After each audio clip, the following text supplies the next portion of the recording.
Hello again everyone, and welcome to another video. So this is how the Bible and conspiracy theories go hand in glove, part 3. I've just been on jw.org to find information with which I can hang the governing body apostates with, and lo and behold, their feature presentation on the website is conspiracy theories. Why are they so dangerous? If you recall, I touched on that Awake article in video 1, where the apostates quoted what the Secretary General of the United Nations said. The UN, incidentally, being described this way at Revelation 17, 12 to 14. So this is what Jehovah's Witnesses believe. So, and I do too. So that's Revelation 17, 12 to 14. And it reads there, it says, "And the 10 horns that you saw mean 10 kings who have not yet received a kingdom, but they do receive authority as kings 1 hour with the wild beast. These have one thought, and so they give their power and authority to the wild beast. These will battle with the Lamb, but because he is Lord of lords and King of kings, the Lamb will conquer them. Also, those called and chosen and faithful with him will do so." So the UN are described as a 10-horned scarlet-coloured wild beast, one of Satan's trump cards, who will battle against Jesus and the angels at Armageddon, and the governing body happily quote from their commander-in-chief. Unbelievable. The governing body's primary objective in releasing that Awake article is it's their attempt to completely discredit any conspiracy theory. They state in that Awake, please see it for yourself if you like, "A conspiracy theory is a claim that sinister and powerful groups have secretly plotted to cause a significant or tragic event." Well, that's hardly surprising when we consider these scriptures. The first one we'll look at is 1 John 5, 18 and 19. So that's just the next book. Well, no, see, it's got Jude before Revelation, and then you got 2nd John. So 1 John 5, that's 18 and 19.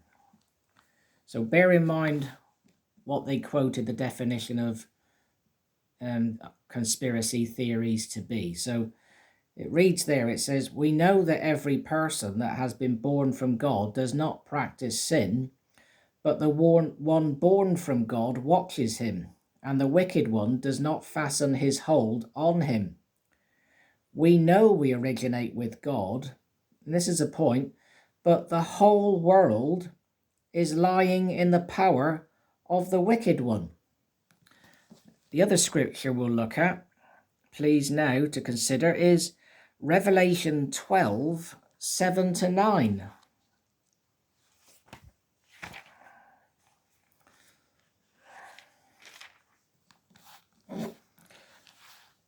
So it reads there, it says, "And war broke out in heaven. Michael and his angels battled with the dragon, and the dragon and its angels battled, but it did not prevail. Neither was a place found for them any longer in heaven. So down the great dragon was hurled, the original serpent, the one called Devil and Satan, who is misleading the entire inhabited earth. He was hurled down to the earth, and his angels were hurled down with him." So the consequences of that can be found in verse 12. It says, "On this account be glad, you heavens, and you who reside in them. Woe for the earth and for the sea, because the devil is come down to you, having great anger, knowing he has a short period of time. In the Amplified Bible, it says this at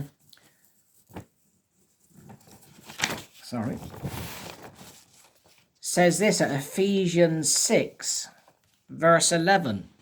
So the Amplified Bible says this: "Put on the full armor of God, for his precepts are like the splendid armor of a heavily armed soldier, so that you may be able to successfully stand up," this is a point, "against all the schemes and the strategies and the deceits of the devil."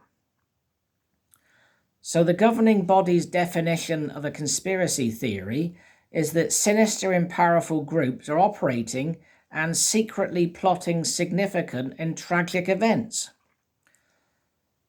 This world's ruler is Satan the devil, and this earth is crawling with demonic activity. Of course that's happening. To suggest otherwise is absolutely ridiculous. The succession of 7 world powers in Bible history are Egypt, Assyria, Babylon, Medo-Persia, Greece, Rome, and the last one is described at Revelation 13, 11 to 15. Let's read that together, please. That's Revelation 13, 11 to 15.